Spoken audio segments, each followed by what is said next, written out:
अब भी ना मैं खुल के एक चीज़ कहूँगा ऑडियंस के सामने, बॉलीवुड वाले और क्रिकेट वाले जो सितारे हैं, स्टार्स और मेन प्लेयर्स, वो खुल के बातें करते हैं, हाँ जी, पर उनके आसपास जो लोग आते हैं उन्हें डराते हैं कि ऐसी बातें मत कर। नहीं करना, राइट।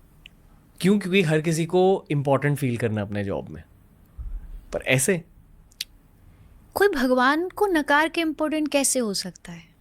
हमें हमें लिटरली पॉडकास्ट से ऐसी चीज़ें को एडिट आउट करने कहा जाता है। बोलते हैं। हाँ, कि ये हटा दो।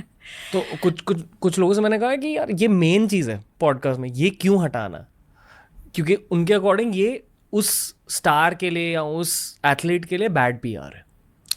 नहीं, देखो, मैं इतना कह सकती हूँ कि आप जो सांस भी ले रहे हो ना, ये किसी की उधारी है, आपको दी गई है। आपने इसको कहीं से कमाया नहीं है, ये कोई दे रहा है। और जो दे रहा है, आप उसी की एग्जिस्टेंस पर उंगली उठाते हो या आपको उसी के बारे में बोलने में शर्म आती है। तो बस इतना सोच लो, जिसने आपको इतना कुछ दिया है वो छीन भी सकता है, वो ले भी सकता है।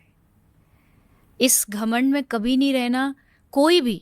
मुझे तो नहीं पता किस पर जैसा आपने कहा एक्सपीरियंस बेस्ड होता है कि लोगों को लगता है कि इस बारे में, भगवान के बारे में, भक्ति, धर्म, ये सब बारे में, उसकी वजह से हम हैं। भगवान ने जन्म न दिया होता तो आज इस धरती पर नहीं हो रहे होते। इसी मोमेंट पर अगर वो एक सेकंड के लिए सांस रोक दे तो दुनिया के किसी बड़े से बड़े राजा या पैसे वाले आदमी में ताकत नहीं कि आपकी सांस वापस लौटा सके। तो इतना बड़ा जो, इतनी बड़ी जो शक्ति है, इतनी बड़ी जो पावर है, जिसकी वजह से दुनिया में और आप चल रहे हैं, बोल पा रहे, आप उसके लिए बोलने में शर्माते हो? नहीं, आपको तो उसके बारे में, मतलब हर रोज़ सुबह उठ कर के खुद भी धन्यवाद देना चाहिए उसको कि उसने आपको एक और मौका दिया, एक और दिन दिया। और इवन आपको उसको खुल के लोगों तक भी पहुंचाना चाहिए।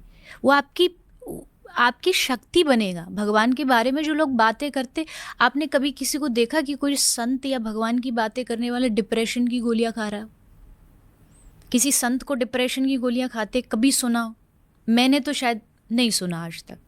जो भी होगा वो वही होगा जो भगवान से दूर होगा, क्योंकि उसको जीवन जीने का तरीका नहीं पता, इसलिए वो डिप्रेशन में गया, इसलिए वो डिप्रेस्ड हुआ है।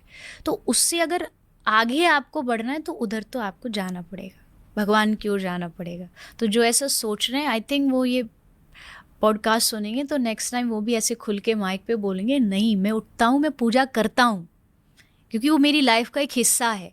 मैं उठता हूँ तो मुझे एहसास होता है कि वो है भगवान मेरे साथ में।